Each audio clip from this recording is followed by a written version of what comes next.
एक बार की बात है, एक पुरानी झोपड़ी में अपनी पत्नी के साथ रमेश नाम का एक बांस काटने वाला रहता था। हर सुबह वह बांस काटने के लिए जंगल में जाता था और फिर उसे बाजार में बेचने के लिए सामान बनाता था। वे एक गरीब पति पत्नी थे जिनके अपने बच्चे नहीं थे, लेकिन वे एक साथ बहुत खुश थे। एक दिन जंगल में बांस काटते समय रमेश ने जंगल के बीच में एक अजीब बांस देखा। बांस चमकदार पूर्णिमा की तरह चमक रहा था। उसने सावधानी से बांस को हल्के से काटा ताकि उसे खोल सके। फिर उसे तो अपनी आंखों पर विश्वास ही नहीं हुआ। अंदर एक छोटी सी लड़की थी। वह रमेश के अंगूठे जितनी बड़ी थी। वह तो अब तक की सबसे सुंदर बच्ची थी। उसने तुरंत उसे ध्यान से अपने हाथों में लेने का सोचा और अपनी पत्नी को दिखाने का सोचा। अरे सुनो, जल्दी इधर आओ, देखो मैंने क्या पाया है। रमेश ने उसे बताया और फिर धीरे से अपने हाथ खोले। तुरंत उनका पूरा घर जगमगा उठा। पति पत्नी तो आश्चर्य में ही थे। अरे ये तो चांद की तरह चमक रही है। ये कितनी खूबसूरत है। हाँ, मुझे लगता है हमें इसका नाम चांदनी रखना चाहिए। पत्नी ने एक कपड़ा लिया और उस पर चांदनी को रख दिया।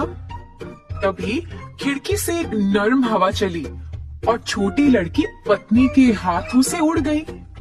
जब हवा बंद हो गई, वह छोटी सी लड़की एक बच्ची में तब्दील हो गई।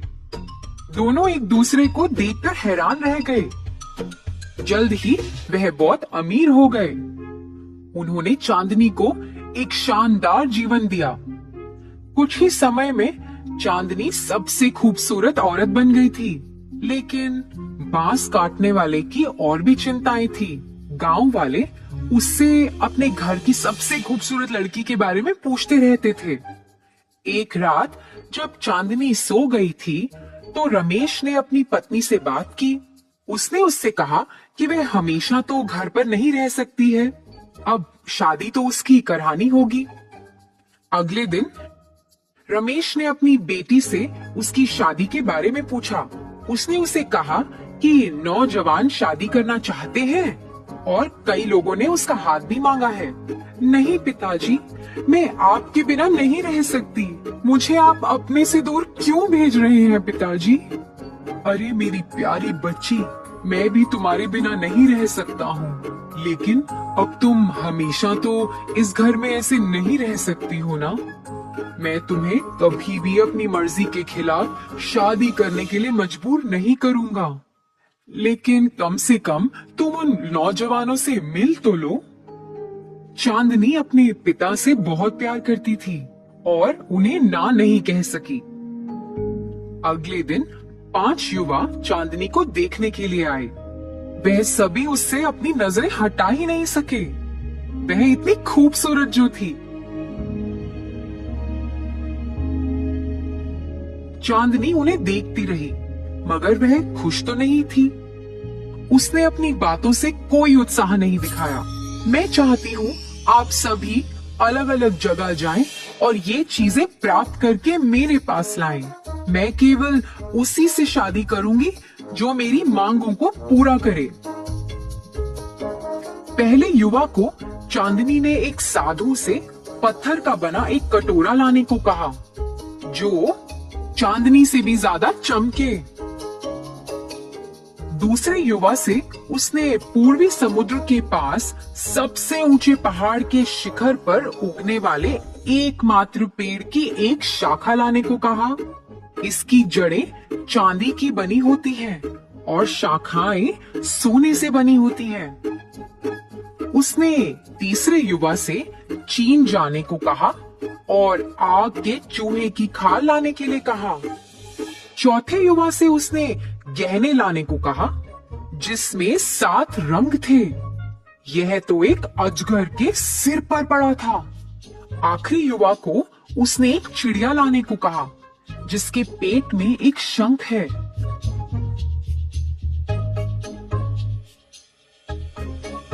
चांदनी यह जानती थी कि ये सब कार्य असंभव है, लेकिन उसके लिए अपने माता पिता के साथ हमेशा रहने का यह तरीका सही भी नहीं था। ऐसे ही कुछ हफ्ते बीत गए। वह युवा तो लौटे ही नहीं। रमेश ने अपनी पत्नी को यह बताया कि किस तरह वह सभी युवा असफल रहे। बस एक ही युवा लौटा।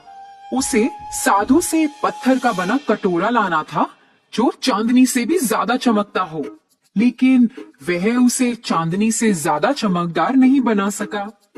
फिर तभी दरवाजे पर खटखटाहट हुई। रमेश ने दरवाजा खोला और वह चौंक गया। यह राजा था।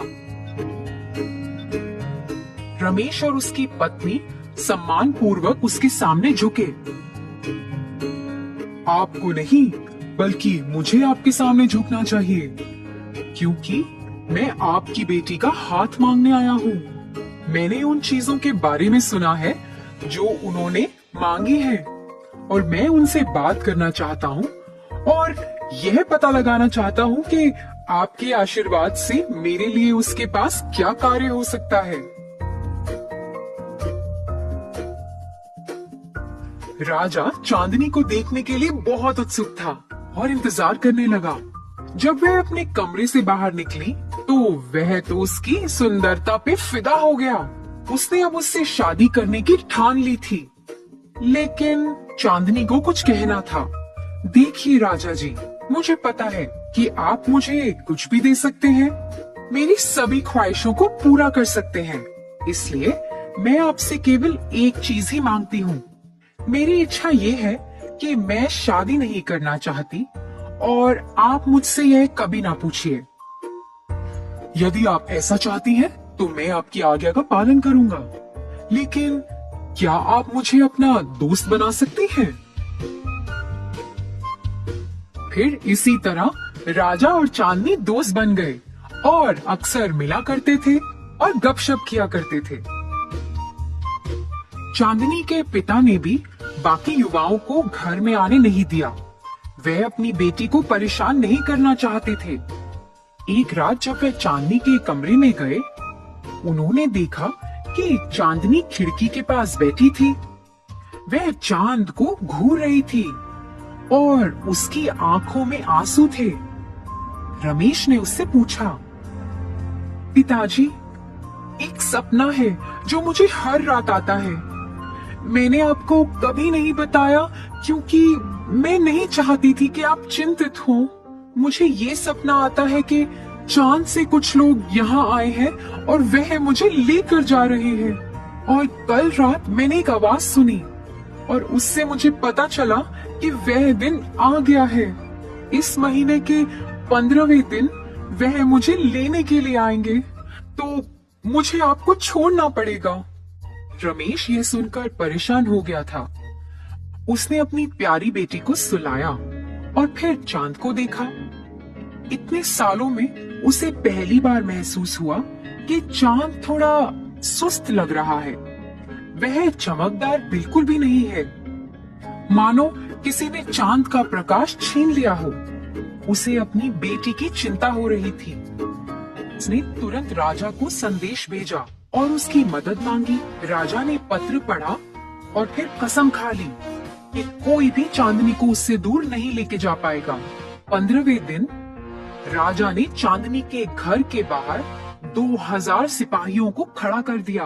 वह सब अपने तीरों के साथ तैयार थे। रमेश चांदनी को तहखाने में ले गया, जहां उसकी माँ उसके पास थी। उसकी रक्षा करने के लिए हर कोई तैयार था। तभी अचानक एक तेज रोशनी चमकी। एक सुंदर गाड़ी ने इसके आसपास कई छोटे परियों के साथ उड़ान भरी। अचानक चांदनी ने अपनी आंखें बंद कर ली और संगीत की ओर उड़ चली। वह अपने तहखाने से बाहर निकल गई। वह अपने तहखाने से बाहर उड़ती चली जा रही थी। उसके माता पिता उसके पीछे पीछे भाग रहे थे। परियों ने चांदनी को एक चांदी के चमकदार पंख के साथ छुआ चांदनी के कपड़े भी बदल गए। वह कपड़े सफेद रंग के हो गए थे।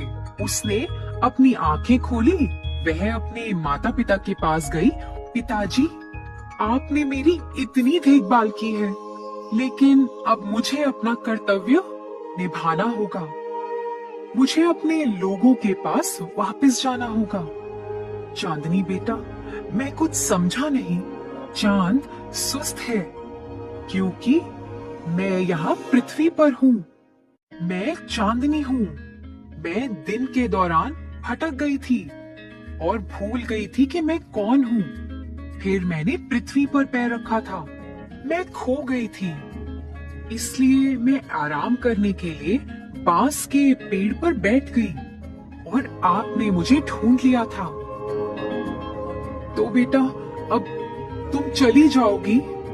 तुम क्या हमें दूर छोड़कर चली जाओगी?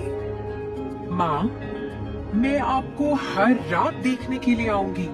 केवल एक दिन आप मुझे नहीं देख पाएंगे, जब आकाश में कोई चंद्रमा नहीं होगा। और राजा जी, आप मेरे सबसे अच्छे दोस्त हैं, लेकिन मुझे अब जाना होगा।